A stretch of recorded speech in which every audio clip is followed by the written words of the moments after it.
किसी भी परीक्षा को अगर साधना है, किसी भी परीक्षा में अगर विजयी बनना है, तो सबसे पहले आपको वक्त पर विजय हासिल करनी पड़ेगी। वक्त को अपनी मुट्ठी में लाना पड़ेगा।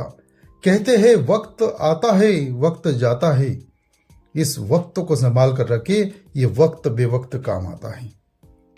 प्यारे बच्चों, निश्चित रूप से अगर आपके पास बेहतरीन शानदार टाइम मैनेजमेंट है और आप उस टाइम मैनेजमेंट के अनुसार अपनी पढ़ाई कर पा रहे हैं, तो आपको जरूर सफलता मिल सकती है। बुंदेलखंड में कहावत है, जो सोवत है सो खोवत है, जो जागत है सो पावत है।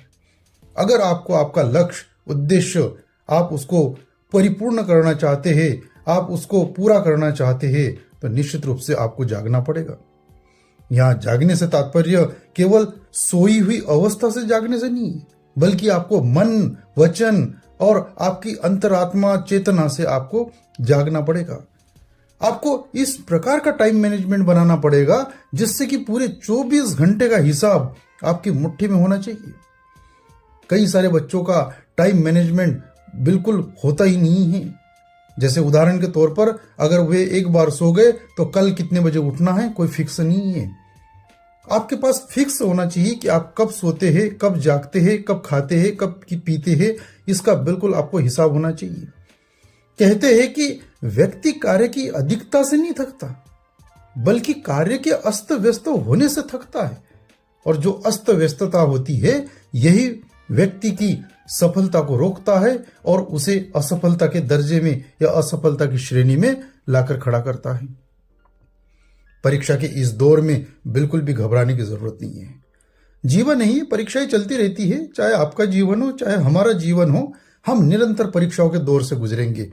परीक्षाएं देनी पड़ेगी और इन परीक्षाओं में वही विजय होता है जो निडर होता है, जो साहसी होता है, जो परिश्रमी होता है, जो मेहनती होता है, वही विजय बनकर बाहर निकलता है। आप अभी 10th की एग्जाम देंगे, 12th की एग्जाम देंगे, आने वाले समय में आपको और भी एग्जाम देनी पड़ सकती है। एक बेहतरीन स्ट्रेटेजी बनाएं, रणनीति बनाएं कि आखिर में आप क्या करना चाहते हैं, आपका लक्ष्य क्या है, आपका उद्देश्य क्या है, और उस प्लानिंग के हिसाब से आप अपनी स्टडी को व्यवस्थित करें। बहुत सारा पढ़ने की बजाय वह पढ़ने का प्रयास करें जो इंपॉर्टेंट होता है, जो बहुत बार परीक्षाओं में आ चुका है, उन चीजों को बहुत हाईलाइट करें।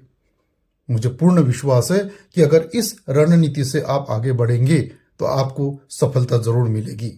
समय बहुत सीमित है, चाहे आपके पास हो चाहे मेरे पास हो। आज इस सीमित समय में ही आप सभी को मैं मार्गदर्शन देने के लिए यहाँ उपस्थित हो पाया हूँ और आपने मुझे यहाँ आमंत्रित किया, इसके लिए बहुत बहुत धन्यवाद।